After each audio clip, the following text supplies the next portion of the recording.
Office में ठीक window के पास बैठे पहले कर्मचारी ने बाहर अधीर को देखते हुए धीमी आवाज में चुगलबाजी की तरह कहा, क्या किस्मत है यार इसकी, करोड़पति बीवी मिली है इसे। दूसरा कर्मचारी उसी लहजे में हंसते हुए उससे बोलता है, जब अपनी औकात रोडपति की हो तो बीवी के करोड़पति होने से क्या होगा।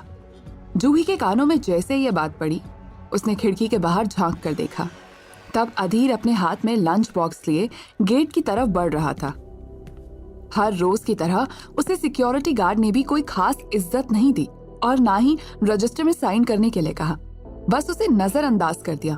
वैसे देखा जाए तो अधीर दिखने में बुरा नहीं था, फिर भी हर रोज टिफिन बॉक्स लिए सीधा यहाँ पहुंच जाता। दिन बदल रहे थे पर अधीर के अंदर कोई बदलाव नहीं आया। वो सर झुकाकर ऑफिस के अंदर आया और सीधा केबिन की तरफ चला गया। जैसे ही वो केबिन के पास पहुंचा, उसे अंदर एक आदमी की आकृति नजर आई। अधीर देख पा रहा था कि वो आदमी मोहिनी के कितने करीब है और मोहिनी उसकी टाई ठीक कर रही है। ये सब देखने के बाद उन दोनों के बीच क्या रिश्ता था, ये भी अधीर ने नहीं सोचा। बस उसने हल्के हाथ से दरवाजा खटखटाया और फिर केबिन के हैंडल पर हाथ रखकर धक्का देते हुए दरवाजा खोला। मोहिनी ने झटके से खुद को संभालते हुए अधीर की तरफ देखा और वो गुस्से से झल्ला उठी।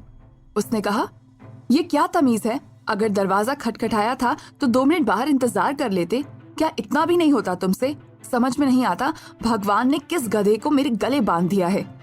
मोहिनी को गुस्से में लाल पीला होते हुए देख उसके ठीक बगल में खड़ा राजीव उसके कंधे पर हाथ रखते हुए बड़े प्यार से नरम लहजे में कहता है, शांत हो जाओ मोहिनी, अब वो समय नहीं रहा जहां औरतों को अपनी शादी निभाने के लिए एड़ी चोटी का बल लगाना पड़े।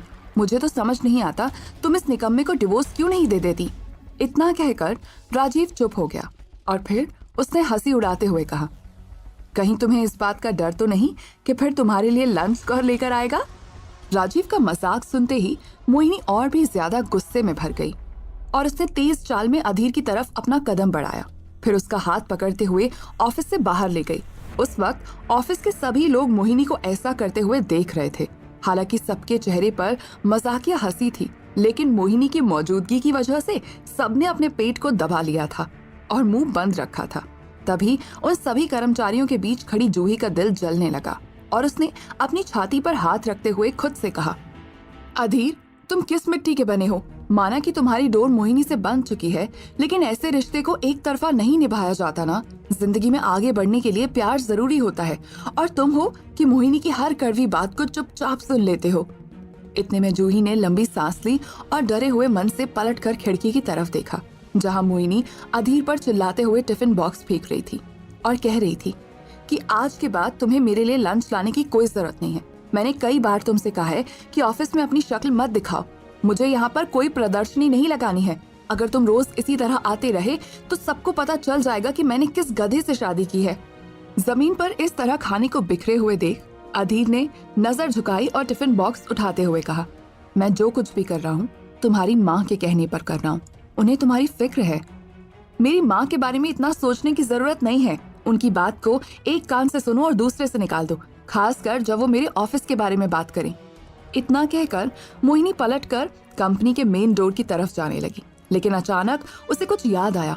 वो लौटकर फिर अधीर के पास आई और हाथ बांधते हुए गुस्से से कहती है, अब मैं तुम्हें ये बात आखिरी बार कह रही हूँ कि मुझे डिवोर्स देकर मेरी जिंदगी से दफा हो जाओ। अगर इस बार भी तुमने डिवोर्स पेपर पर साइन नहीं किया तो शायद फिर तुम्हें हर रोज खुले आसमान के नीचे जिंदगी गुजारनी होगी, क्योंकि आज के बाद तुम्हारा मेरे कमरे में आना बंद। यही तुम्हारी गलती की सजा है। मोहिनी के गुस्से पर अब भी अधीर ने कोई रिएक्शन नहीं दिया। वो सिर्फ सर झुकाए रोड की तरफ चला गया। दूसरी तरफ मोहिनी उस दिन के बारे में सोचने लगी जिस दिन घर पर उसकी और अधीर की शादी की बात चल रही थी। मोहिनी ने एक निकम्मे आदमी से शादी करने से साफ मना कर दिया था। हालांकि तब तक उसने अधीर की शक्ल भी नहीं देखी थी, लेकिन उसकी दादी मानने को तैयार नहीं थी। उनकी अंतिम इच्छा थी कि मोहिनी की शादी अधीर से ही हो। इसीलिए उन्होंने अपने कांपते हाथों से मोहिनी के हाथ को पकड़कर कहा, अगर तुमने इस लड़की से शादी नहीं की ना बेटा, तो शायद मुझे स्वर्ग में भी सुकून नहीं मिलेगा। क्या तुम मेरे लिए ये चाहती हो? आज तक मैंने तुम सबका ख्याल रखा।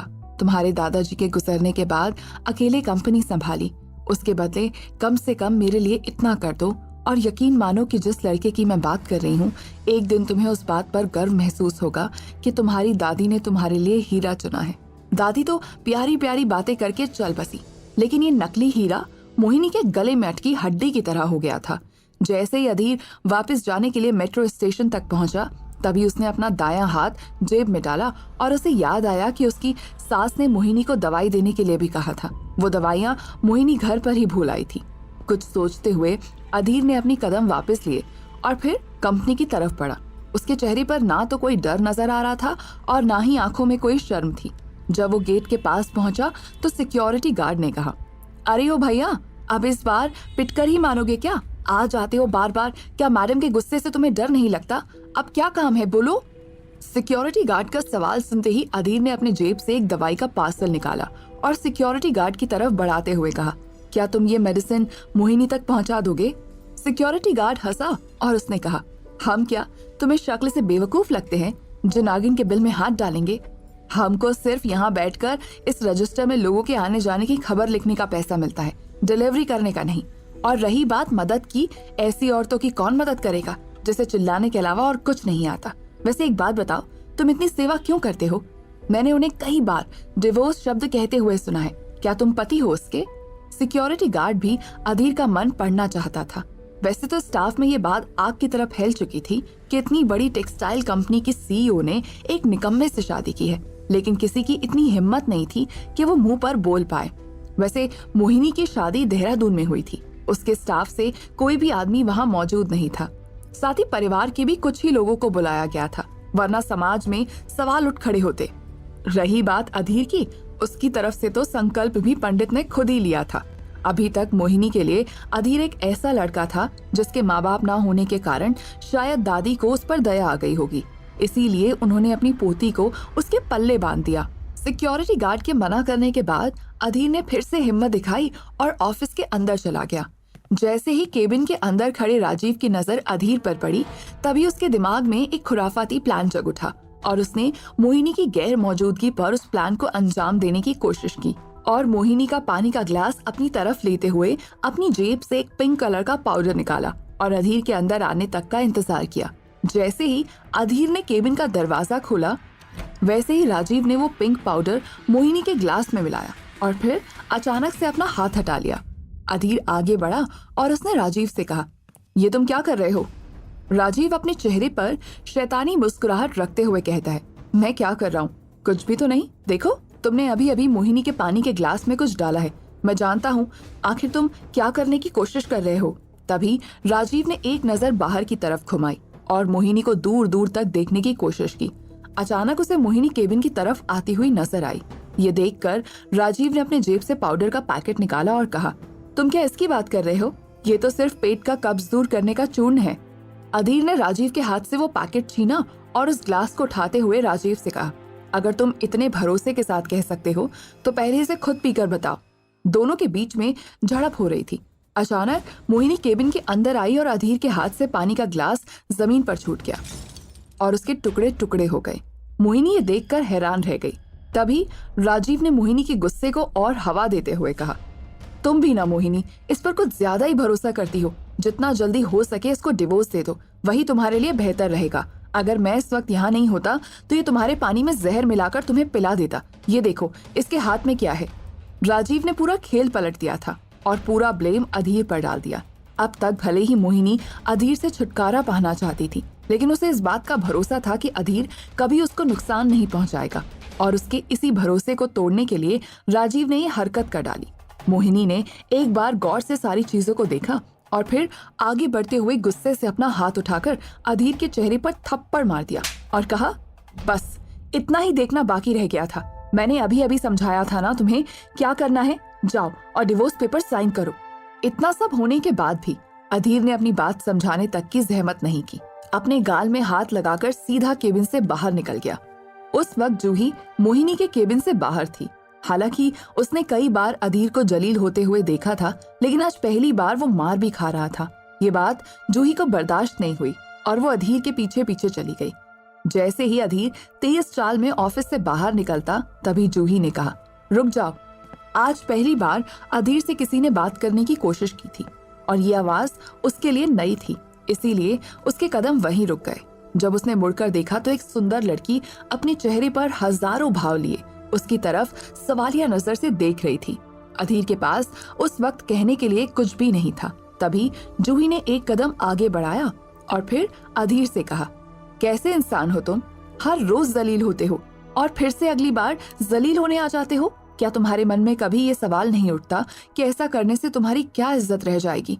लोग तुम्हें किस नजर से देखेंगे? जूही की बात सुनकर अधीर मुस्कुराया और उसने कहा, आज मैंने पहली बार किसी को मेरी बेइज्जती की वजह से परेशान होते देखा है। वैसे सच कहूँ तो मैं तुम्हारे सवाल का जवाब नहीं दे सकता। बस इतना कह सकता हूँ कि बेवजह मेरे लिए परेशान होने की जरूरत नहीं है।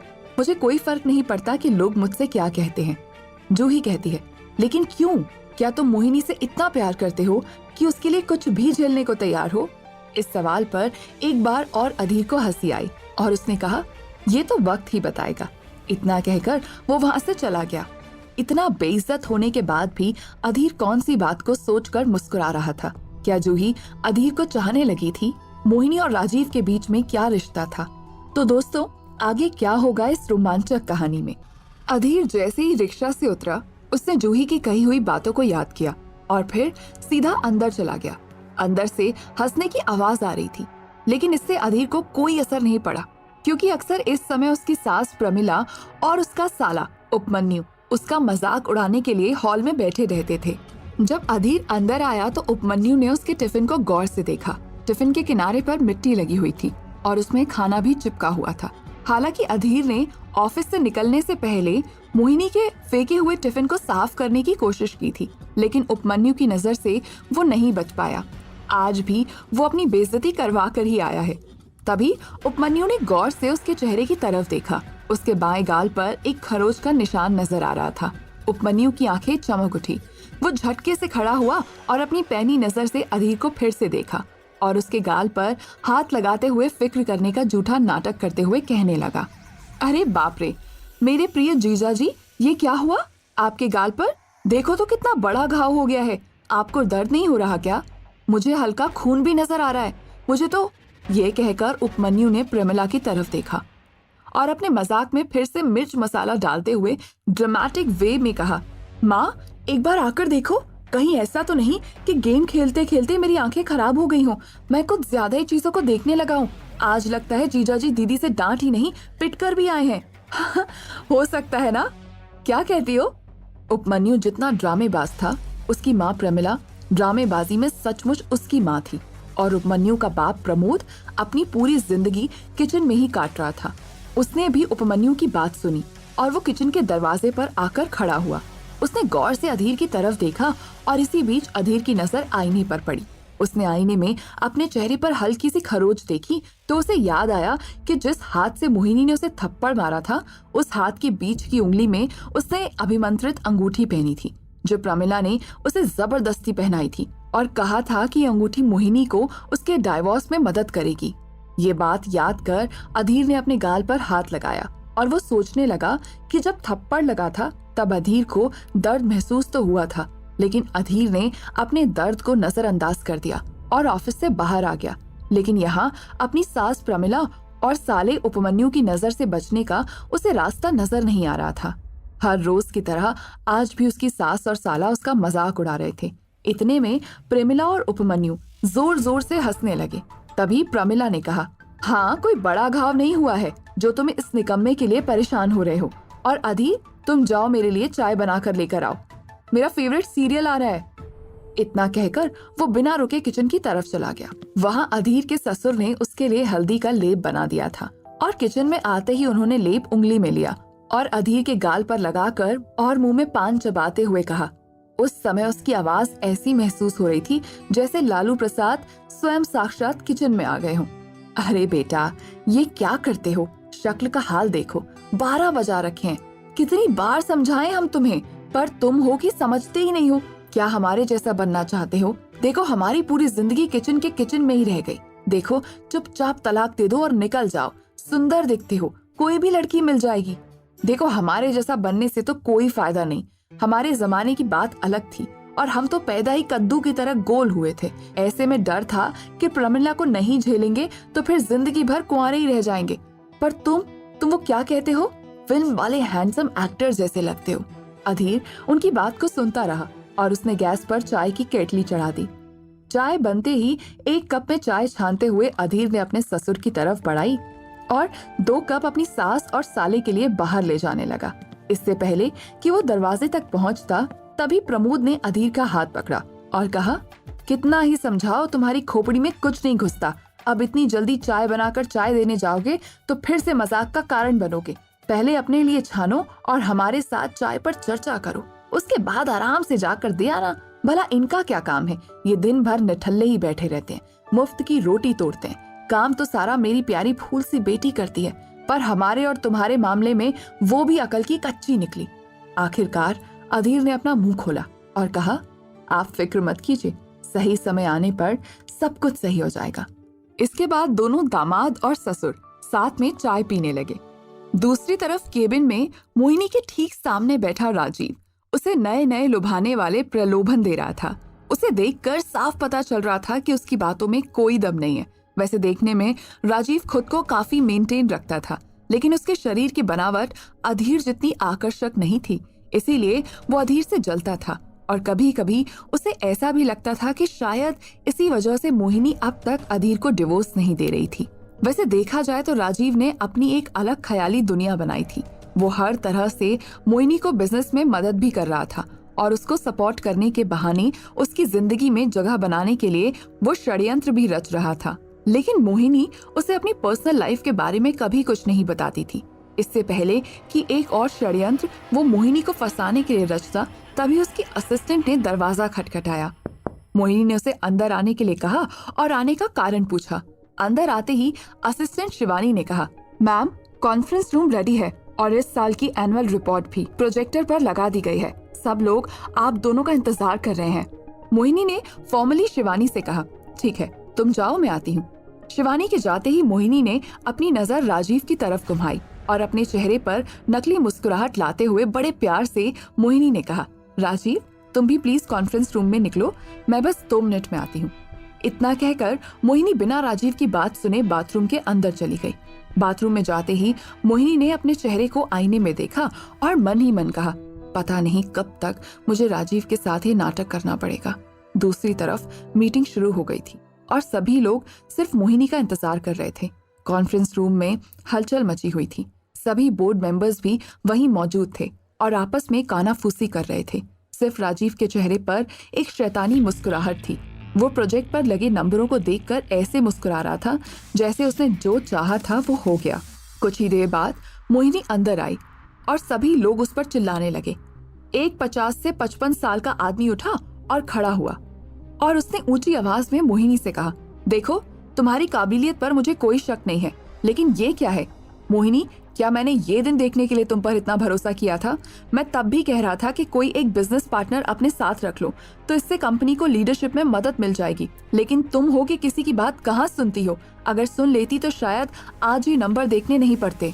इतने में मिस्टर चड्ढा उठकर खड़े हुए और उन्होंने कहा, देखो, मैं इतनी बातें नहीं कर सकता और ना ही मैं अपना इमोशन इस बिजनेस में इन्वेस्ट कर सकता हूँ। मैंने तुम्हारी कंपनी में जो पैसा इन्वेस्ट किया है उसे इंटरेस्ट के साथ मुझे वापस कर दो, और अगर इंटरेस्ट नहीं दे सकती हो तो मैं तुम्हें उसके लिए मोहलत देने को तैयार हूँ, पर मुझे मेरा पैसा वापस चाहिए। मैं इतना नुकसान झेलने के लिए यह इन्वेस्ट करने नहीं आया हूँ। तुमने मुझे भरोसा दिलाया था, इसके अलावा मैं कुछ नहीं कह सकता। एक एक करके सभी लोग मोहिनी पर चिल्लाने लगे। तभी मोहिनी उठी और उसने कहा, मैं जानती हूँ इस बार का एनुअल टर्नओवर अच्छा नहीं है, पर बिजनेस में तो उतार चढ़ाव आते रहते हैं। जब हमने शुरू किया था तब आप सब ने मुझे बोला था कि हम एक फैमिली हैं और साथ में मिलकर आगे बढ़ेंगे। क्या आज आप अपनी फैमिली को इस तरह से ट्रीट करना चाहते हैं? क्या आप ऐसे देखते हैं मुझे? क्या ये एक औरत को आगे बढ़ाने का तरीका है आपके लिए?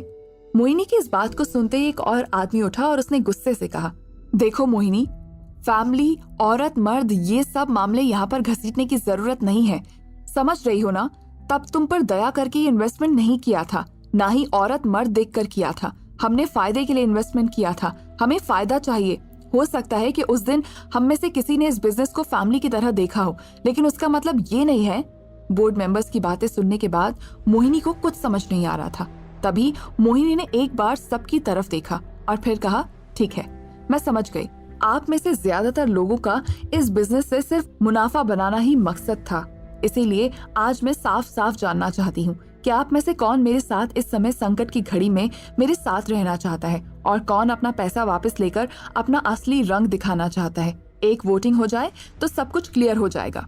इससे पहले कि बोर्ड मेंबर वोटिंग करने के लिए तैयार होते, तभी राजीव उठा और उसने सबसे बड़ी विनम्रता के साथ कहा, आप लोग समझदार हैं, इसीलिए आपके सामने समझदारी वाली बात करना तो बेवकूफी हो जाएगी। देखिए, मैं आपको ये नहीं बोलूंगा कि आप लोग मोहिनी का साथ दीजिए, लेकिन एक बात मैं जरूर कहना चाहता हूँ।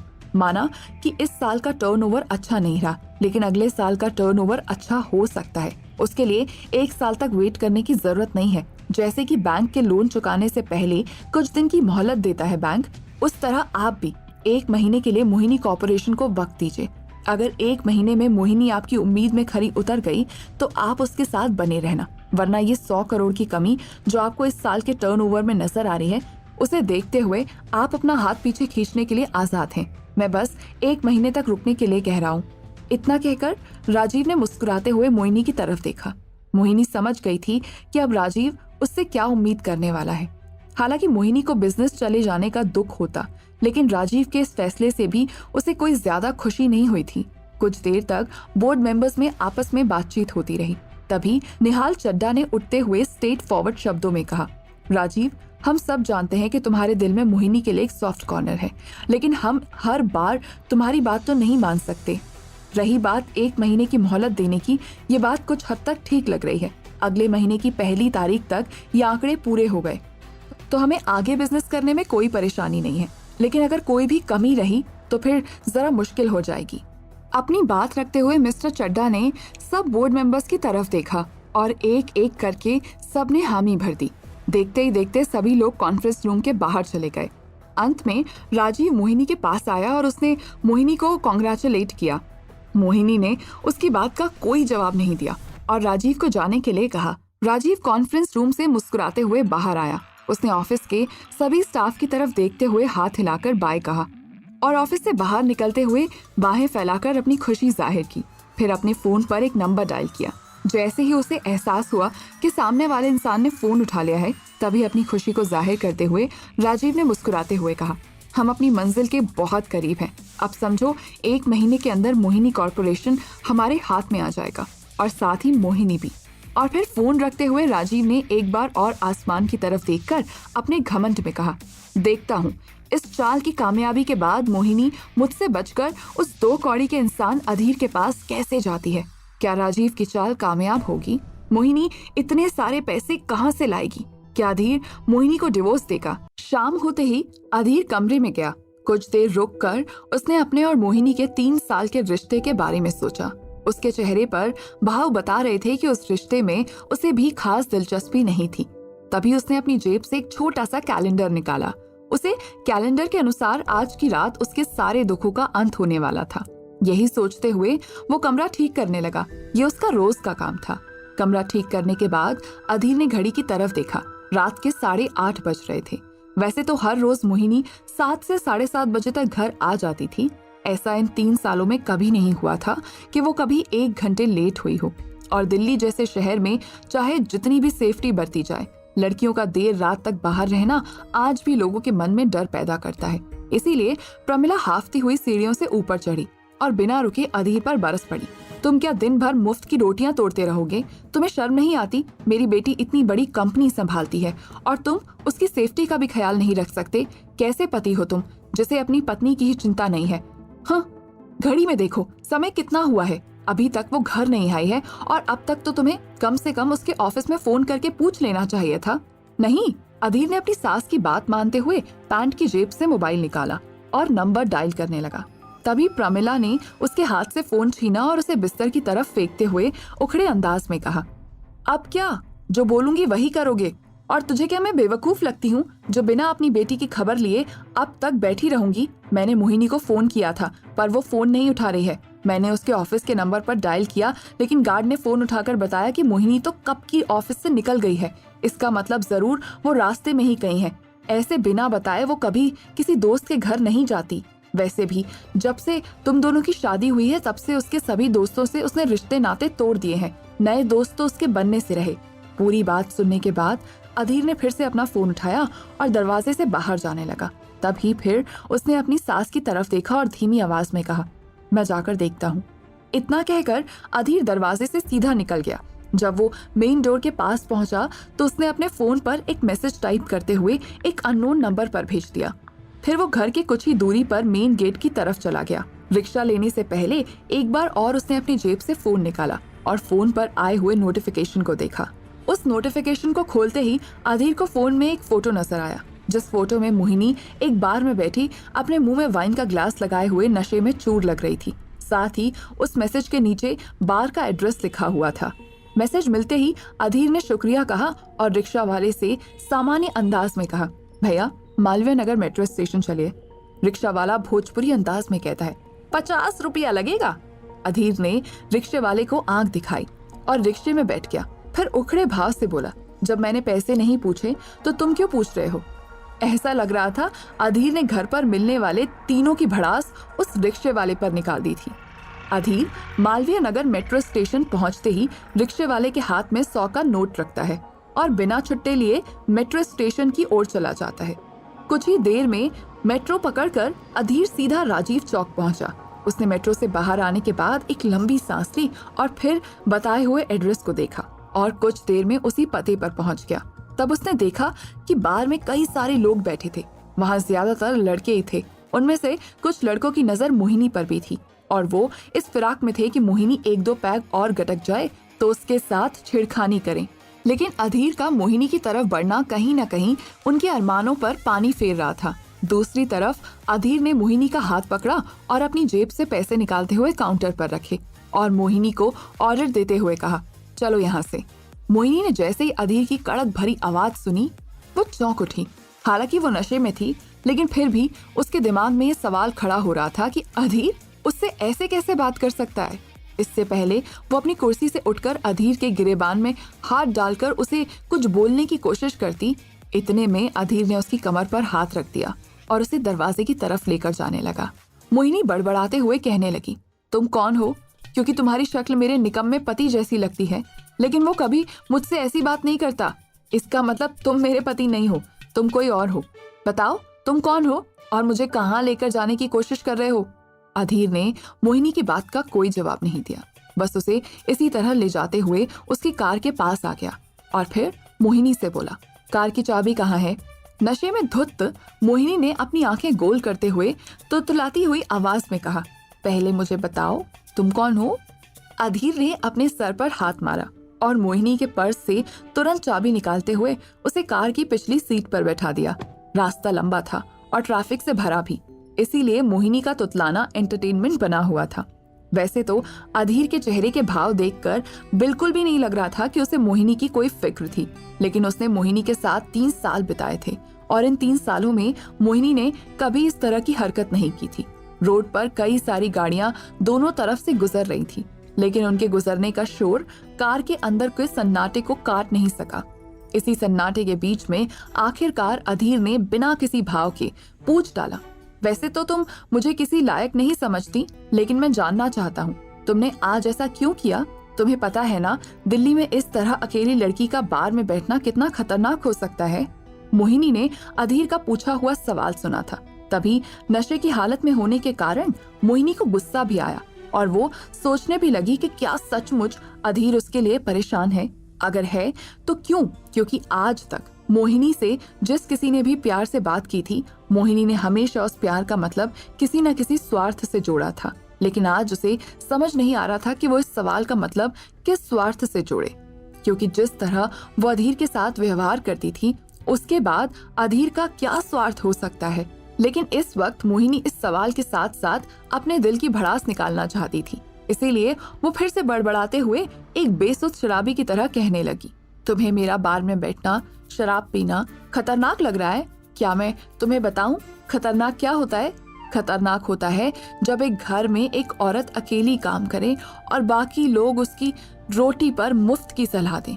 खतरनाक होता है जब कोई आदमी उस औरत के जिस्म को पाने के लिए उसको नए नए प्रलोभन दे, और उससे भी खतरनाक होता है जब ऐसी लड़की की शादी उसकी दादी माँ एक नाकाम आदमी के साथ तय कर दे और उसे अपनी अंतिम इच्छा बताकर उसके ऊपर थोप दे। और अब बारी आती है खतरनाक ऑफ द डे की। वो इस साल का टर्नओवर, अब अगर मैंने 100 करोड़ रुपए का मुनाफा एक महीने में नहीं बनाया तो मुझे वो करना पड़ेगा जो मैं कभी नहीं करना चाहती। अधीर कहता है, मैं जानता हूँ कि तुम किस चीज से डर रही हो। मोहिनी अपनी उंगली आगे करते हुए कहती है, क्या कहा तुमने? मैं डर रही हूँ? मेरी शक्ल तुम्हें डरी हुई लग रही है? जाकर कह दो दुनिया से, मैं राजीव से नहीं डरती। मुझे तो डर है अपनी खुददारी के खो जाने से। अगर 1 महीना पूरा होने के बाद भी कंपनी के अकाउंट में कुछ नहीं आया तो मुझे राजीव के सामने हाथ फैलाने होंगे, और फिर मुझे पता है वो मेरे सामने क्या डिमांड रखेगा। इतना कहकर मोहिनी चुप हो गई। उसने आज पहली बार नशे में ही सही, लेकिन सच का पर्दाफाश कर दिया था। अब तक तो अधीर यही सोच रहा था कि मोहिनी खुद राजीव की कंपनी एंजॉय करती है और उसके साथ समय बिताने के लिए ही वो अधीर को छोड़ना चाहती है। अब तक तो अधीर को ये भी नहीं पता था कि मोहिनी की शादी उससे उसकी दादी के किए हुए वादे के कारण थी। तभी अधीर एक मजाकिया मुस्कुराहट लिए अपनी और मोहिनी की डेस्टिनी पर हंसने लगा। जैसे जैसे कार आगे बढ़ रही थी वैसे वैसे घड़ी की सुइयां भी आगे बढ़ रही थी। इतने में रियर व्यू मिरर में अधीर ने मोहिनी को देखा। अब वो एकदम बेहोश हो चुकी थी और पीछे की सीट में लुढ़क कर बच्चे की तरह लेट चुकी थी। मोहिनी को ऐसे लेटा हुआ देख अधीर कहता है, मैं जानता हूँ मोहिनी, तुम्हारी जिंदगी में परेशानियों की कमी नहीं है, लेकिन आज मैं बहुत खुश हूँ क्योंकि तुम्हारी तो पता नहीं, लेकिन मेरी जिंदगी की परेशानियां खत्म होने वाली हैं और इसी बहाने तुम्हें अब अपनी दादी को दिया हुआ वादा पूरा करने की जरूरत भी नहीं पड़ेगी। ये कहकर अधीर मुस्कुराया और उसने एक आखिरी बार मोहिनी को उस तरह लेटा हुआ देखा। कुछ ही देर में अधीर उसे लेकर घर पहुंचा।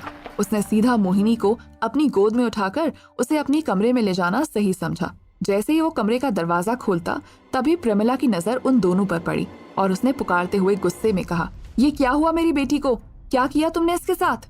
अधीर ने अपने हाथ में पहनी हुई घड़ी में समय देखा और पहली बार प्रमिला को नजरअंदाज कर मोहिनी को लेकर कमरे में चला गया। मोहिनी अभी भी नशे में बड़बड़ा रही थी। हल्के हाथ से उसने मोहिनी को बिस्तर पर लिटाया और उसे चादर उड़ाते हुए उसके चेहरे को गौर से देखा और मन ही मन खुद से दोहराया, आज के बाद मैं इस कैद से आजाद होने वाला हूँ। इतना कहकर वो दरवाजे की तरफ गया। तभी उसे कुछ महसूस हुआ और वो मोहिनी के बारे में सोचने लगा। उसने मोहिनी के साथ 3 साल बिताए थे और इस वक्त वो मुसीबत में थी, इसीलिए वो लौटा और फिर मोहिनी के बगल में खड़े होकर सामान्य भाव से उसने कहा, तुमने मुझसे डिवोर्स मांगा था ना मोहिनी? सुबह तक डिवोर्स पेपर तुम्हारी टेबल पर मेरे साइन के साथ होंगे और हालांकि 3 सालों में तुमने मेरे साथ अच्छा व्यवहार नहीं किया, लेकिन मैं सुबह तक तुम्हारे अकाउंट में 100 करोड़ ट्रांसफर कर दूंगा। मैं नहीं चाहता कि तुम राजीव के सामने हाथ फैलाओ। वैसे तो मोहिनी उस वक्त अधीर की बातों को सुन पा रही थी, इसीलिए उसे नशे की हालत में भी हंसी आने लगी। उसने अधीर की तरफ उंगली करते हुए मजाकिया ढंग से कहा, हाँ, लगता है तुम सपना देख रहे हो। तुम कहाँ से लाओगे 100 करोड़? खुद के आने जाने के पैसे तो रहते नहीं तुम्हारे पास। अधीर ने एक आखिरी बार मोहिनी की तरफ देखा और कहा, वक्त आने पर सब हो जाएगा, तुम बस देखती जाओ। इतना कहकर अधीर कमरे से बाहर चला गया और मोहिनी अभी भी उसकी बातों को सोचकर हंस रही थी। हालांकि उसने बड़बड़ाते हुए 100 करोड़ वाली बात अपने मुंह से निकाली थी। उसे ये नहीं पता था कि अधीर इसे एक मजाक बनाकर रख देगा। देखते देखते मोहिनी की आंख लगी और वो गहरी नींद में चली गई। अगले ही पल सुबह की तेज रोशनी उसकी आंखों में पड़ने लगी और वैसे मोहिनी की गुड मॉर्निंग और दिन की शुरुआत अधीर के हाथों की स्पेशल अदरक वाली चाय से होती थी। लेकिन आज वो लेट हो गई और अब तक अधीर भी नहीं आया था। तभी मोहिनी ने सोते हुए आंखें बंद किए हुए अपना हाथ आगे बढ़ाए हुए चाय का कप ढूंढने की कोशिश की, लेकिन उसके हाथ चाय का कप नहीं, एक पेपर लगा। उसने जैसे ही पेपर उठाकर अपनी धुंधली आंखों के सामने लाकर उसे देखा, उसे सही से कुछ दिखा नहीं। जब उसने अपनी आंखें मसल कर अच्छे से देखा तो उसके हाथ में अधीर का साइन किया हुआ डिवोर्स पेपर था। उस डिवोर्स पेपर को देखकर मोहिनी को पिछली रात अधीर की कही बात याद आई और वो कमरे से बाहर आकर चिल्लाई, अधीर कहाँ है? हॉल में खड़ी प्रमिला ने खुशी से चहकते हुए कहा, कौन? वो निकम्मा? तुम पर बोझ। वो तो घर छोड़कर चला गया, अच्छा हुआ भला टली। मेरी प्यारी सी बेटी के सर पर वो बोझ हट गया। आज प्रमिला के चेहरे पर खुशी थी, लेकिन मोहिनी को समझ नहीं आ रहा था। तभी मोहिनी ने अधीर को कॉल करने के लिए अपना फोन उठाया ही था, तो वो फोन पर आए एक मैसेज को देखकर हैरान रह गई। और वो मैसेज कोई नॉर्मल मैसेज नहीं था, बल्कि वो मैसेज उसके अकाउंट में 100 करोड़ ट्रांसफर होने का था। अधीर ने अपना वादा कैसे पूरा किया? क्या वो 3 सालों से मोहिनी से कुछ छुपा रहा था? क्या मोहिनी के अकाउंट में आया हुआ पैसा अधीर ने भेजा था? तो दोस्तों, आगे क्या होगा इस रोमांचक कहानी में? अपने अकाउंट में अचानक इतने सारे पैसे देखने के बाद मोहिनी हैरान रह गई थी। उसे अपनी माँ की आवाज तक सुनाई देनी बंद हो गई थी। दूसरी तरफ प्रमिला हंसते हुए बड़बड़ा रही थी। आखिरकार इस घर का कलंक चला गया। चलो अच्छा ही हुआ, नहीं जाता तो मैं खुद उसे धक्के मारकर निकाल देती। मुफ्त की रोटियां तोड़ रहा था और तो कुछ उसे आता नहीं था। अब मेरी बेटी भी आजाद हो गई। इतना कहकर प्रमिला ने मोहिनी की तरफ देखा और उसके चेहरे पर चिंता के भाव देखते हुए कहा, तो फिक्र मत कर बेटा, मैं तेरे लिए अमीर और हैंडसम लड़का चुनूंगी और तेरी शादी धूमधाम से करवाऊंगी। और अगर कोई नहीं मिला तो राजीव तो जरूर राजी हो जाएगा। करोड़ों की दौलत है उसके पास, और क्या चाहिए। मोहिनी ने अपनी माँ की बात सुनते ही आंखें गोल घुमाई और उसकी बात का कोई जवाब नहीं दिया। साथ ही वो सीधा अंदर चली गई। दूसरी तरफ उपमन्यु मोहिनी को इस तरह हैरान देखकर उसके पीछे पीछे उसके कमरे तक चला आया। इतना ही नहीं, यहाँ प्रमोद जी को समझ नहीं आ रहा था कि अचानक अधीर कहाँ जा सकता है। उनकी बात करें तो इस घर में अधीर के अलावा उनकी इज्जत करने वाला तक कोई नहीं था। तभी उन्होंने मन ही मन कहा, घर में ये सब क्या हो रहा है पता नहीं। ये कहकर वो अपने किचन की तरफ चले गए और नाश्ता बनाने की तैयारी करने लगे। लेकिन अब भी उनके दिमाग में अधीर को लेकर सवाल चल रहा था। तभी उन्होंने अपने फोन की स्क्रीन की तरफ देखा। साथ ही उनके मन में 2 बातें घूमने लगी। पहली कि उनके दामाद को फोन करना चाहिए या नहीं, और दूसरी क्या प्रमिला की मनोकामना पूरी हो गई थी। आखिरकार उन्होंने फोन उठाया और अधीर का नंबर डायल कर ही लिया, लेकिन उसका number out of coverage area आने लगा था। दूसरी तरफ उपमन्यु अपनी बहन को हैरान देखकर अंदर आया और उस वक्त मोहिनी यहाँ से वहां चक्कर काटते हुए अपने फोन पर किसी से बात कर रही थी। उसकी बातों में हैरत साफ नजर आ रही थी। तभी मोहिनी ने कहा, जल्द से जल्द मुझे बताओ कि इतना पैसा किसने ट्रांसफर किया है। एचआर ने आधी नींद में फोन उठाया और तुरंत कंपनी का अकाउंट खोलते हुए ट्रांसफर करने वाले का नाम देखा। वहां पर अधीर लिखा हुआ था। इसीलिए एचआर ने इन्फॉर्मेटिकली कहा, मैम ट्रांसफर करने वाले का नाम अधीर है। मोहिनी कुछ देर के लिए हैरान हो गई। उसे याद आया कि पिछली रात अधीर ने उससे कहा था, तुम्हारी सारी परेशानियां दूर हो जाएंगी, मैं तुम्हें डिवोर्स दे दूंगा और तुम्हारा टारगेट भी पूरा हो जाएगा। लेकिन इतने पैसे अधीर के पास आए कहाँ से? और उसकी कोई लॉटरी लगी थी क्या? इस ख्याल के साथ मोहिनी ने दोबारा एचआर से कहा, तुमने क्या नाम लिया, एक बार दोबारा बोलो। एचआर को समझ नहीं आ रहा था कि मोहिनी पागलों जैसी हरकत क्यों कर रही थी। इसीलिए उसने अपनी आंखें गोल घुमाई और लंबी सांस लेते हुए कहा, मैडम अधीर। एक बार और अधीर का नाम सुनकर मोहिनी ने फोन डिस्कनेक्ट कर दिया और वो धम से बिस्तर पर बैठ गई। उसके चेहरे पर हैरानी देखकर उपमन्यु भी उसके बगल में बैठा और उसने कंधे पर हाथ रखते हुए उपमन्यु से कहा, मुझे समझ नहीं आ रहा है कि आज सुबह सुबह हमारे घर में हो क्या रहा है। ऐसा लग रहा है जैसे कोई बड़ा तूफान आ गया हो। और अधीर, वो कहाँ चला गया? वैसे तो हम सब यही चाहते थे ना कि वो चला जाए, लेकिन आज समझ नहीं आ रहा कि घर पर उसके जाने की खुशी मनानी चाहिए या नहीं। देखो, तुम्हारे चेहरे की हैरत बता रही है जैसे ये बहुत बड़ी और बुरी खबर हो। इतना कहकर उपमन्यु ने अपनी आंखें छोटी की और फिर शक से भरे लहजे से कहा, एक बात बताओ, कहीं इन 3 सालों में तुम्हें उससे प्यार तो नहीं हो गया था? मोहिनी ने गुस्से से अपने भाई की तरफ देखा और कहा, क्या बात कर रहे हो? तुम्हारा दिमाग तो ठीक है ना? मुझे और अधीर से प्यार हो ही नहीं सकता। मैं तो बस ये सोच रही हूँ कि उसने मेरे अकाउंट में 100 करोड़ रुपए कैसे ट्रांसफर कर दिए। उसके पास इतना सारा पैसा कहाँ से आया? उपमन्यु तुरंत झटके से उठ खड़ा हुआ और उसे अपने कानों पर भरोसा ही नहीं हो रहा था। जिस इंसान को वो इतने दिनों से जलील कर रहा था और जो इंसान पाई पाई का मोहताज बना हुआ था, वो एक रात में करोड़पति कैसे हो सकता था? ये सोचते हुए उसने कुछ देर तक कमरे में चक्कर लगाया और फिर झटके से अपनी बहन की तरफ देखा। साथ ही फिर से हैरानी के साथ उसके बगल में बैठ गया। अब दोनों भाई बहनों के चेहरे पर एक जैसी रेखाएं नजर आने लगी थी। फिर कुछ देर बाद उपमन्यु ने उसी हैरानी से कहा, 100 करोड़?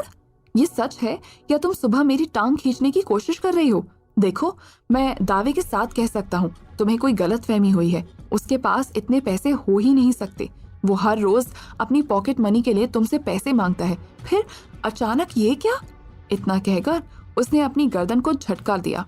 मोनिका, मोहिनी ने गुस्से से उपमन्यु की तरफ देखा और कहा, मुझे भी यकीन नहीं हो रहा। वो मोहिनी अपने शब्दों को पूरा किए बिना चुप हो गई। कुछ देर कमरे में सन्नाटा बना रहा। उपमन्यु ने कहा, एक बात बताओ, क्या तुमने उसे डिवोर्स दे दिया है? मोहिनी ने टेबल पर रखे तलाक के कागजातों की तरफ देखकर कहा, नहीं, मैंने उसे डिवोर्स नहीं दिया, लेकिन ये डिवोर्स पेपर साइन करके गया है। उपमन्यु ने कुछ सोचा और टेबल पर रखा हुआ डिवोर्स पेपर उठाकर गौर से उसे देखने लगा। फिर उसने मोहिनी के बगल से थोड़ा और उसकी तरफ खींचते हुए धीमी आवाज में कहा, मुझे लगता है उसकी लॉटरी लग गई है और वो अपने पैसे हमसे बचाकर रखना चाहता है। अगर उसने तुम्हें 100 करोड़ दिए हैं तो इसका मतलब उसके पास बहुत ज्यादा पैसे होंगे। मैं तो यही कहूंगा कि जिस आदमी को तुमने 3 साल तक निकम्मेपन के साथ झेला है, उसे अब गलती से भी बिना पूरी बात जाने डिवोर्स मत देना। उपमन्यु के शब्दों में लालच की मिलावट देखकर मोहिनी ने गुस्से से उसकी तरफ देखा और सोचा कि क्या वो सिर्फ पैसों की वजह से किसी ऐसे इंसान के साथ जिंदगी गुजारना चाहेगी जिसे उसने कभी प्यार नहीं किया और ना ही कभी कर सकती है। एक तरफ मोहिनी के मन में सवाल थे तो दूसरी तरफ मोहिनी के घर में अफरा तफरी का माहौल बना हुआ था। यहाँ उपमन्यु को भी झटका लग चुका था। रही बात प्रमोद जी की, वो अचानक अधीर के चले जाने से परेशान थे, लेकिन इन सब के बीच में प्रमिला को ना तो 100 करोड़ के बारे में कुछ पता था और ना ही अधीर के अचानक चले जाने की वजह से उसे कोई गम महसूस हो रहा था। वो तो हमेशा से ही अधीर को उस घर से निकालना चाहती थी। घर पर ये माहौल लंबे समय तक बना रहा। तभी सुबह के 10 बजने को आए। मोहिनी तैयार होकर अपने कमरे से बाहर निकली। आज ना तो उसे सुबह की कॉफी मिली थी और ना ही बिस्तर में नाश्ता, इसीलिए चिड़चिड़ेपन के साथ मोहिनी ने जैसे ही अपनी चप्पल पहनकर 2 कदम आगे बढ़ाए, अचानक उसका पैर जमीन पर पड़ी हुई एक टॉवेल से उलझ गया और वो गिर पड़ी। उसका खून खौल उठा और उसने चिल्लाते हुए कहा, अधीर, क्या तुम्हें मुफ्त की रोटियां तोड़ने के अलावा कुछ नहीं आता? यहाँ पर ये तौलिया क्यों पड़ा हुआ है? इसे कौन उठाएगा? जैसे ही मोहिनी ने अपनी बात खत्म की तो उसे एहसास हुआ कि अधीर घर पर नहीं है। ये सोचकर उसने लंबी सांस ली और वो जमीन पर हाथ टिकाते हुए उठ खड़ी हुई। हालांकि उसे चोट नहीं आई थी, लेकिन ये उसके लिए एक अजीब सा पल था। पहली बार उसे महसूस हुआ था कि जिस इंसान को वो अपनी जिंदगी में सबसे निकम्मा समझती आई थी, आज उसके बिना उसका गुजारा चलना मुश्किल हो रहा था। इसी सोच के साथ मोहिनी उठकर कमरे से बाहर निकली। दरवाजे के पास पहुंचते ही प्रमिला ने उसे नाश्ता करने के लिए कहा, लेकिन मोहिनी बिना कुछ खाए पिए ही घर से बाहर निकल गई। जब वो कार के पास पहुंची तब उसे याद आया कि वो कार की चाबी अंदर ही भूल आई है। यहाँ पर भी एक बार और उसके अंदर अधीर के लिए गुस्सा उमड़ पड़ा और उसने जमीन पर पैर पटकते हुए अपनी चिढ़ को निकाला। जैसे तैसे तमाम चीजों को याद करते हुए वो ऑफिस पहुंची। तब जूही उसे आते हुए खिड़की से देख रही थी। इतने में जूही के बगल में बैठी असिस्टेंट ने चुगली भरे भाव में कहा, आज तो मैडम खुश होंगी ना, कंपनी का इतना फायदा जो हुआ है। जूही कहती है, लेकिन उसकी चाल से लग नहीं रहा कि वो खुश है। असिस्टेंट ने कहा, अरे तुम समझती नहीं हो, अगर उन्होंने अपनी खुशी हमारे सामने जाहिर कर दी तो इस बार इंक्रीमेंट भी तो देना पड़ेगा ना, इसीलिए वो नाटक कर रही होंगी। ये सुनते ही जूही का चेहरा फीका पड़ने लगा, लेकिन उसके चेहरे के भाव बदलने का कारण इंक्रीमेंट नहीं बल्कि अधीर था। वो मन ही मन चिंता के स्वर में खुद से कहती है, इसका मतलब अब मोहिनी पहले से ज्यादा अमीर हो जाएगी और अधीर के साथ पहले से भी बुरा व्यवहार करेगी। ये अधीर भी ना पता नहीं क्यों इस औरत के पीछे अपनी जिंदगी खराब कर रहा है। ऐसे तो वो बिना प्यार के ही मर जाएगा। कल जब मैंने आगे बढ़कर उससे बात करने की कोशिश की तब भी उसने कोई जवाब नहीं दिया। आखिर उसे कैसे बताऊं कि उसे भी जीने का हक है। जूही को ख्यालों में डूबा देख असिस्टेंट ने उसे झकझोरते हुए कहा, क्या हुआ, क्या सोच रही हो? ऐसे ही सोचती रही तो सुबह सुबह तुम्हारा ही श्री गणेश हो जाएगा। वैसे भी आज मैनेजर ने नया प्रेशर दे दिया है, देख सब लोग कैसे परेशान हैं। इतने में मोहिनी अंदर आई तो उसने देखा ऑफिस में काम कर रहे एम्प्लॉयज आपस में बात कर रहे हैं और उनके माथे पर एक अलग ही टेंशन नजर आ रही है। मोहिनी ने कुछ देर रुककर माहौल को समझने की कोशिश की, लेकिन ऐसा लग रहा था जैसे सुनामी आ गई हो और सब लोग उसमें तैर रहे हों। तभी एक एम्प्लॉय कहता है, पहले क्या कम काम था और ये नया प्रेशर? मैनेजर ने तो हमें समझने तक का ही टाइम नहीं दिया। तभी दूसरे एम्प्लॉय ने इशारा करते हुए उसे गेट की तरफ देखने के लिए कहा। वो इस बात से बेखबर था कि मोहिनी दरवाजे पर खड़ी है। जैसे ही मोहिनी की नजर उस पर पड़ी, तभी मोहिनी के चेहरे पर गुस्सा देखकर वो अपनी जगह पर बैठ गया और मोहिनी तेज चाल में अपने केबिन के अंदर चली गई। अंदर आते ही मोहिनी अपनी कुर्सी में बैठकर कुछ देर बाहर देखती रही। उसे नजर आ रहा था कि अब भी कर्मचारी आपस में बातें कर रहे हैं। आखिर बात को समझने के लिए मोहिनी ने अपनी असिस्टेंट को अंदर आने के लिए कहा। जब असिस्टेंट अंदर आई तो उसके चेहरे पर मुस्कुराहट थी। मोहिनी ने हैरानी से उसकी तरफ देखा, कुछ देर उसको समझने की कोशिश की, फिर उसकी आंखों में देखते हुए पूछा, क्या हो गया है? ऑफिस में सब लोग इस तरह से पागलों जैसी हरकत क्यों कर रहे हैं और तुम आज मुस्कुरा क्यों रही हो? असिस्टेंट के चेहरे की खुशी हैरानी में बदल गई। उसे समझ नहीं आ रहा था कि मोहिनी ऑफिस में चल रहे माहौल से अनजान है या फिर अनजान बनने की कोशिश कर रही है। दूसरी तरफ मोहिनी को जहां तक पता था, बोर्ड मेंबर्स ने उसे 1 महीने का समय दिया था और उसके अकाउंट में वो पैसा आज ही ट्रांसफर हो गया था। इस वजह से ऑफिस में शांति का माहौल होना चाहिए था। ये सोचते हुए मोहिनी गौर से असिस्टेंट को देखने लगी। तभी मोहिनी को गुस्सा आया और वो उठ खड़ी हुई। उसने टेबल पर हाथ मारते हुए कहा, मैंने तुमसे एक सिंपल सा सवाल पूछा और तुम अपने ख्यालों में खो गई। बताओ हुआ क्या है?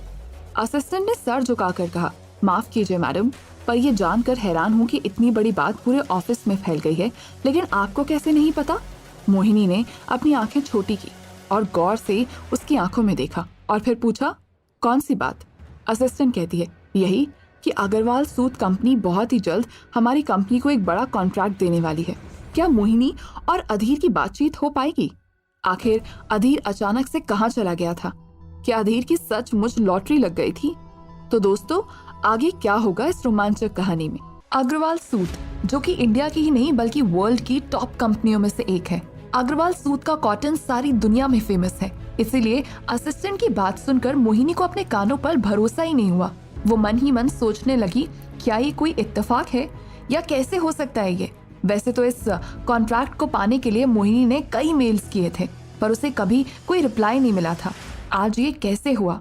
एक तरफ मोहिनी के मन में कई सवाल चल रहे थे, दूसरी तरफ असिस्टेंट को इस तरह चुपचाप वहां खड़े रहना अजीब लग रहा था। इसीलिए असिस्टेंट ने कहा, मैम, मैंने बाहर से भी पता करने की कोशिश की।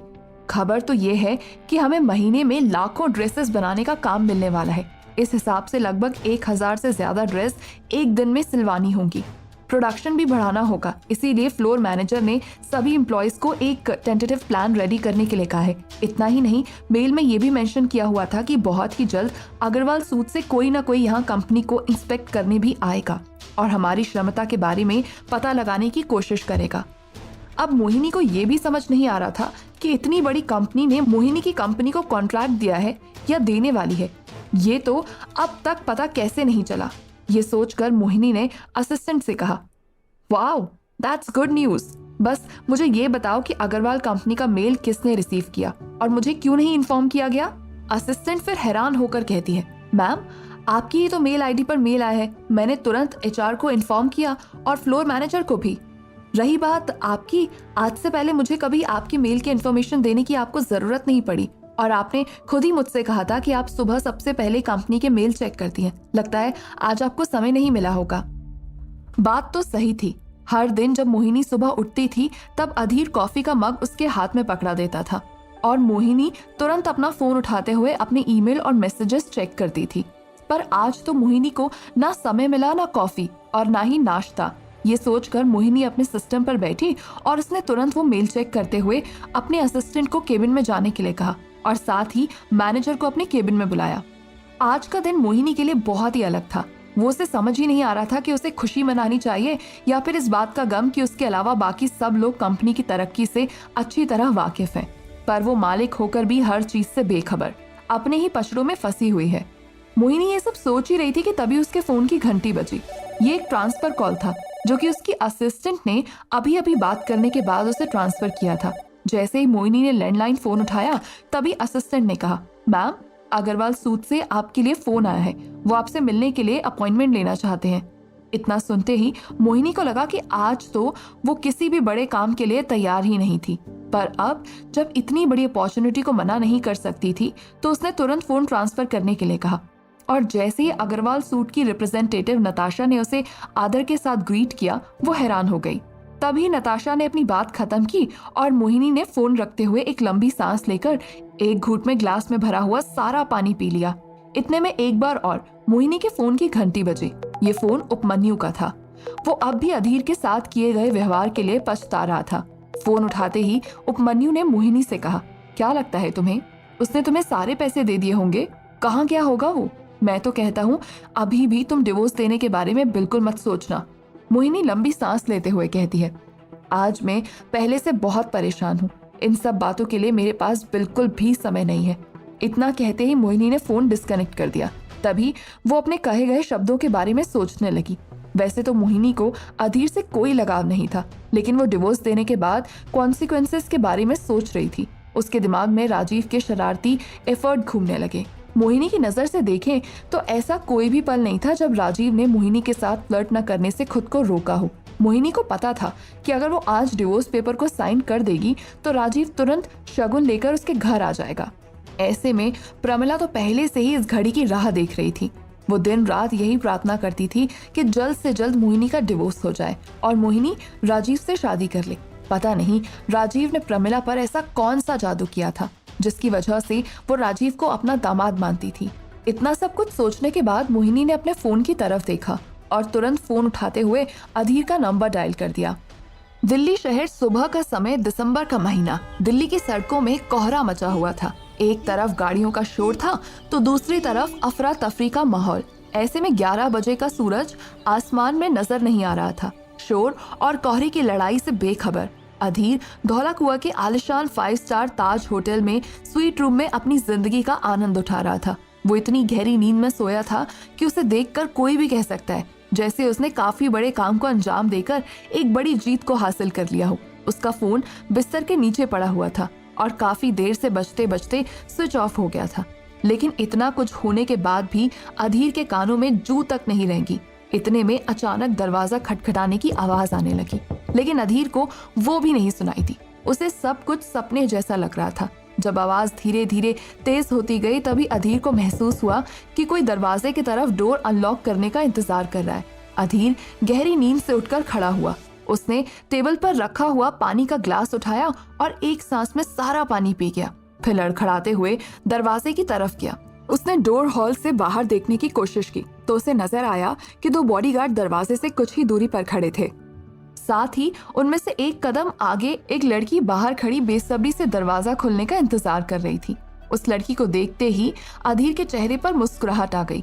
अधीर ने तुरंत दरवाजा खोला और स्वागत करते हुए कहा, dear Natasha, long time no see. लाल रंग का गाउन पहने जो लड़की दरवाजे पर खड़ी थी, उसने कॉन्फिडेंट के साथ आगे कदम बढ़ाया और अधीर को गले लगा लिया और फिर अधीर ने उसे अंदर आने के लिए कहा। तभी दोनों गार्ड बाहर दरवाजे पर खड़े रहे और नताशा जाकर अधीर के बिस्तर पर बैठी। उसने अधीर से कहा, उस परिवार में मुझे तुम्हारे अलावा और किसी पर भरोसा नहीं था और तुमने भी इन 3 सालों में मुझे एक बार कांटेक्ट करने की कोशिश नहीं की। अधीर हंसा और उसने कहा, लेकिन तुम्हें तो तुम पर भरोसा है, इसीलिए उन्होंने सारा बिजनेस तुम्हारे हाथ में दे दिया है ना? मुझे जानकर खुशी हो रही है कि तुम काफी अच्छी तरह से उनका बिजनेस संभाल रही हो। नताशा कहती है, अब वो उनका नहीं तुम्हारा बिजनेस है भाई। अधीर चौंक उठा और उसने खड़े होकर कहा, मतलब क्या दादाजी इतनी आसानी से मान गए? नताशा उठी और उसने हाथ बांधते हुए हंसकर कहा, दादाजी कभी आसानी से मानते हैं? उन्होंने मोहिनी कॉरपोरेशन को एक नया काम देने की कोशिश की है। शायद इसी बहाने वो तुम दोनों को एक बार फिर से एक साथ खड़ा करना चाहते हैं। उन्हें हमेशा से पता था कि ये शादी कभी मुकम्मल नहीं हो पाएगी, पर मुझे समझ नहीं आता कि तुम 3 सालों तक उनकी इतनी ज्यादती कैसे झेलते रहे। अधीर कहता है, सच कहूँ तो इन 3 सालों में मेरी जिंदगी भी बुरी नहीं थी। मैं बस चुप रहता था और इन 3 सालों में मेरे अंदर जो पेशेंस लेवल बन पाया वो कभी नहीं बन सकता था। वैसे तो अधीर नताशा को अपनी बहन कहता था, लेकिन नताशा अग्रवाल परिवार में सालों से काम कर रहे भोला सिंह की इकलौती बेटी थी। भोला सिंह और उसकी बीवी बचपन में ही चल बसे और उसके बाद दादाजी ने उसे अपनी बच्ची की तरह पाला। लेकिन परिवार के बाकी लोग उसे हाय नजर से ही देखते थे। पर अधीर की बात करें तो उसके मन में नताशा को लेकर कोई कुरूपता नहीं थी। जब वो बड़ा हो रहा था तब उसके सामने उसकी उम्र की घर पर एक ही लड़की थी और वो थी नताशा। इसीलिए दोनों का बचपन एक साथ ही गुजरा। वैसे देखा जाए तो दादाजी ने भी नताशा को अपने बच्चों की तरह ही प्यार दिया था। उसकी देख रेख में कोई भी भेदभाव ही नहीं किया। उसे उसी स्कूल में डाला जिस स्कूल में उन्होंने अपने बाकी बच्चों और पोते पोतियों को पढ़ाया था। साथ ही कंपनी में भी उसे काम करने के लिए इजाजत दे दी। आज के दिन देखा जाए तो नताशा उस कंपनी को काफी बेहतर तरीके से संभाल रही थी।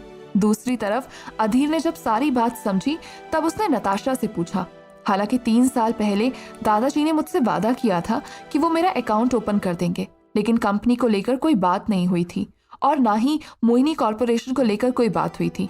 लगता है वो मुझे फिर से किसी नए जाल में फंसाना चाहते हैं। नताशा कहती है, मैं मानती हूँ एक तरफ तुम जाल में फंस जाओगे, लेकिन दूसरी तरफ अग्रवाल सूद तुम्हारे नाम पर हो जाएगा। अब बताओ, तुम्हें पावर चाहिए या फिर आजादी? नताशा के सवाल ने अधीर को कंफ्यूज कर दिया था, लेकिन अधीर के सामने दादाजी सिर्फ एकमात्र चुनौती नहीं थे। वहां राजीव अपने ऑफिस में केबिन में बैठा मोहिनी के खिलाफ प्लानिंग और प्लॉटिंग में लगा हुआ था। उसे लग रहा था कि 1 महीने बाद सब कुछ उसके हाथ में आने वाला है। इसी खुशी में वो पार्टी भी देना चाह रहा था। तभी अचानक सामने से एक लड़की की आवाज आई और उस लड़की ने कहा, मुझे आपका सारा प्लान चौपट होता हुआ नजर आ रहा है। यह आवाज सुनकर राजीव झटके से खड़ा हुआ और उसने ऊंची आवाज में कहा, क्या मैं तुम्हें ऐसी खबर सुनाने के लिए डबल सैलरी देता हूँ? एक सैलरी तो तुम्हें मोहिनी कॉर्पोरेशन से मिलती है, तुम्हें वहां क्यों रखा है, बोलो। तब उस लड़की ने कहा, अगर आप मुझसे सिर्फ खुशखबरी सुनना चाहते हो तो फोन रख दो, क्योंकि आज मेरे पास आपको सुनाने के लिए कोई भी अच्छी खबर नहीं है। राजीव ने कहा, जो है वो सुनाओ। तभी वो लड़की कहती है, रातों रात किसी ने मोहिनी के अकाउंट में 100 करोड़ का फंड ट्रांसफर किया है और आज ही उन्हें अग्रवाल सूद से एक बड़ा कॉन्ट्रैक्ट भी मिल रहा है। मुझे नहीं लगता इसके बाद उन्हें आपकी कोई जरूरत पड़ेगी। रही बात अधीर की, मैंने बहुत देर तक उसे खिड़की से देखने की कोशिश की, लेकिन अब तक वो नजर नहीं आया। 12 बजने को आए हैं। इतने में राजीव चिल्लाया और उसने कहा, जूही मेहरा, तुम अपनी सुंदरता का अगर इतना सा भी फायदा नहीं उठा पा रही हो तो तुम्हें अपनी जवानी पर शर्म आनी चाहिए। राजीव की इतनी बात सुनते ही जूही ने गुस्से में कहा, हमारे बीच में बहुत पहले एक सौदा हुआ था। अगर मुझे पता होता कि आगे चलकर आप मेरे साथ ऐसा व्यवहार करने वाले हैं तो वो डील कब का कैंसिल कर देती मैं। कुछ देर रुककर जूही ने फिर से कहा, अभी भी कुछ नहीं बिगड़ा है। मैं चाहूँ तो बैकअप कर सकती हूँ और मुझे ब्लैकमेल करने की सोचना भी मत, क्योंकि जिस तरह आप मेरी सच्चाई जानते हैं उसी तरह मैं भी आपकी सच्चाई जानती हूँ। इतना कहकर जूही ने फोन डिस्कनेक्ट कर दिया और वो वर्क स्पेस की तरफ चली गई। उस वक्त जूही मन ही मन सोच रही थी कि भले ही उसने राजीव के साथ ये सौदा पैसे के लिए किया था, लेकिन उसे पता नहीं था कि गुजरते वक्त के साथ साथ वो अधीर को पसंद करने लगेगी। इसके साथ ही उसे अधीर से जितना लगाव था वो मोहिनी से उतना ही नफरत करती थी। क्या जूही राजीव के लिए काम करना बंद कर देगी? क्या जूही की हरकत के बारे में मोहिनी को पता चल जाएगा? आखिर अधीर क्या फैसला लेगा? तो दोस्तों, आगे क्या होगा इस रोमांचक कहानी में,